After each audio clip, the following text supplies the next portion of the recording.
pain and or unconsciousness, that association is weighted more heavily in the mind. And it comes up, the associations will come up anytime that you encounter something similar. Well, everybody has a birth trauma.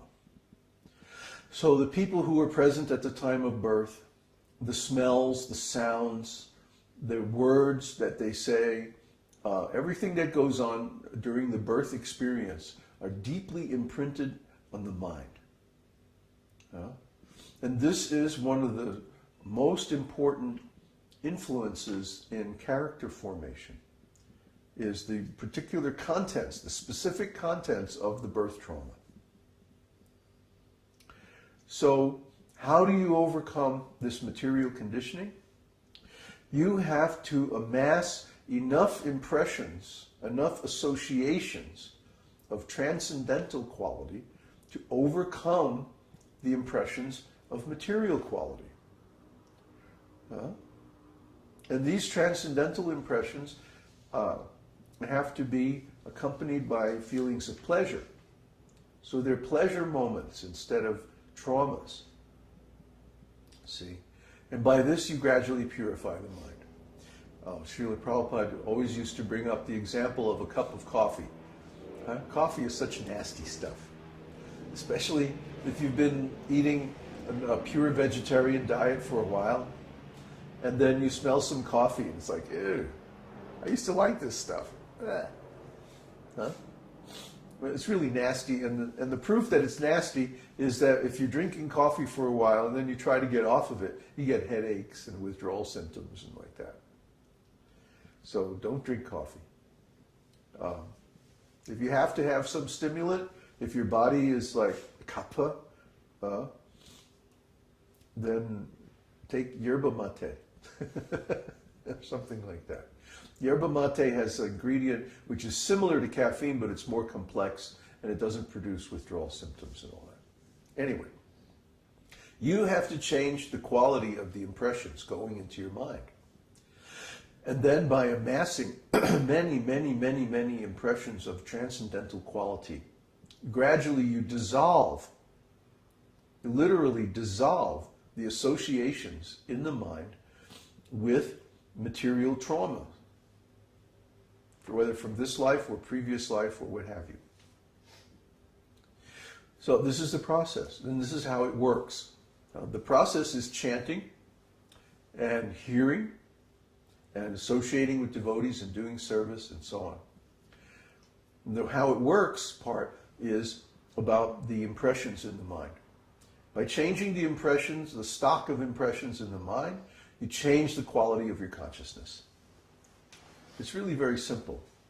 And once you understand the principle, then you can perform it with good enthusiasm. One should always be aware of one's aim in devotional service. My aim is to go back to Godhead. My aim is to have a service relationship with Krishna in a certain mood. Conjugal love, parenthood, friendship, servitude, or neutrality. These are the acceptable service relationships. So you should be attracted already to one of those. That's your sthāya bhava.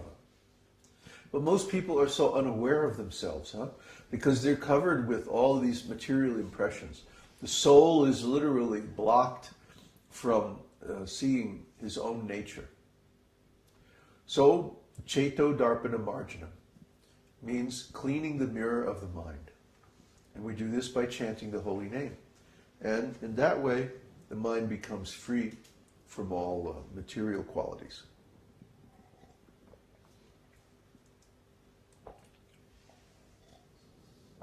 How are we doing on time? It's 1 o'clock. Want to take a break? 1 o'clock already?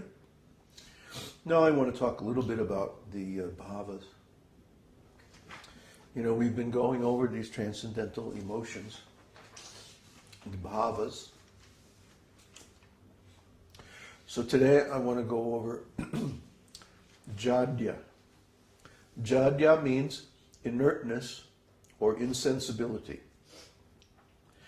when one is deprived of the power of deliberation due to separation, or due to seeing or hearing about either that which is cherished or a calamity, it is called jāḍya.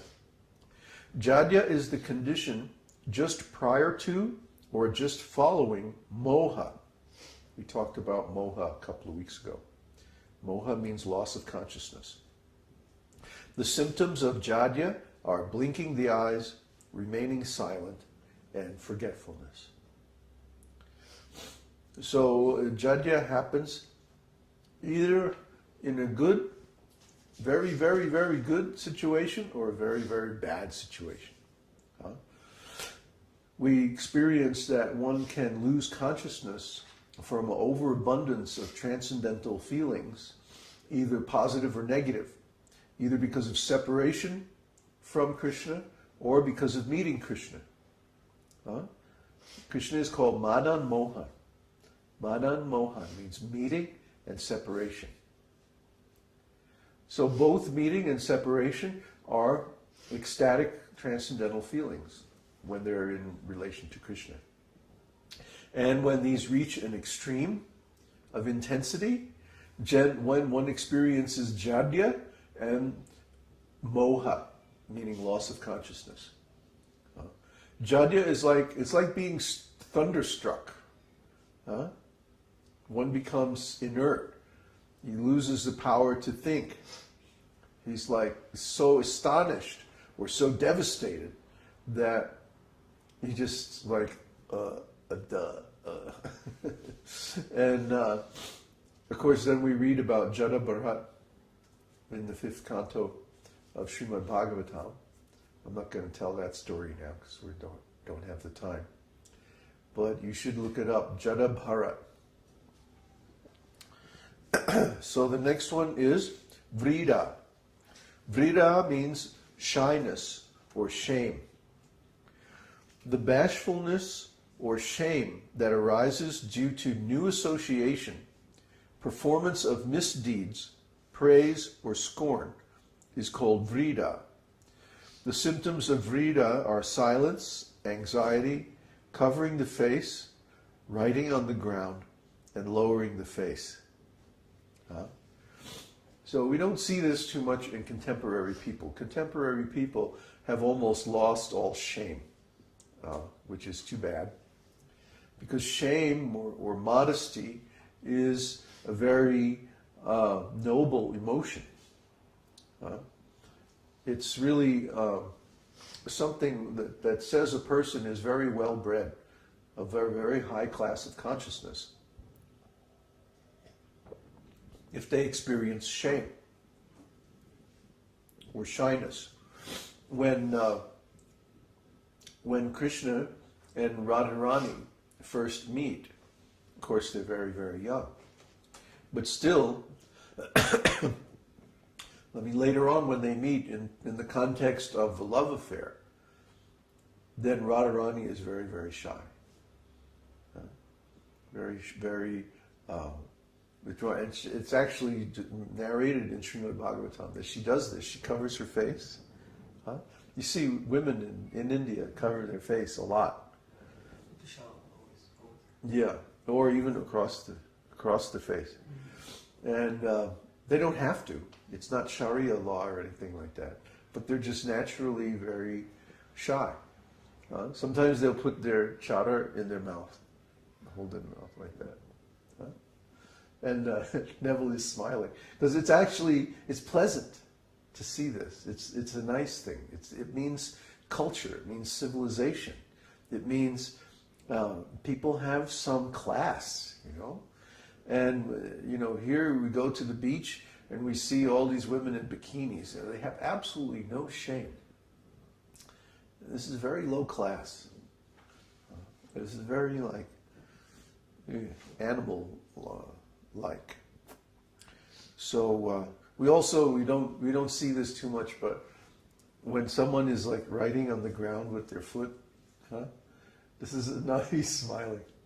This is another very nice symptom of shyness. And because what's going on is that a person's a person's secret feelings or their aspirations are being revealed. Something that they would normally not want to be revealed or would normally not want to show. People in India are very protective of their inner feelings. You can work with somebody for a year and you only know them as like Mr. Srinivasan, you know, RL. Hey, RL. you know, I mean, you may not even be able to pronounce his name. But you only know by the last name. Because that's how people are in India. They're just very protective of their privacy. They have an intimate circle, and then they have more of a social circle, and then they have like a professional circle,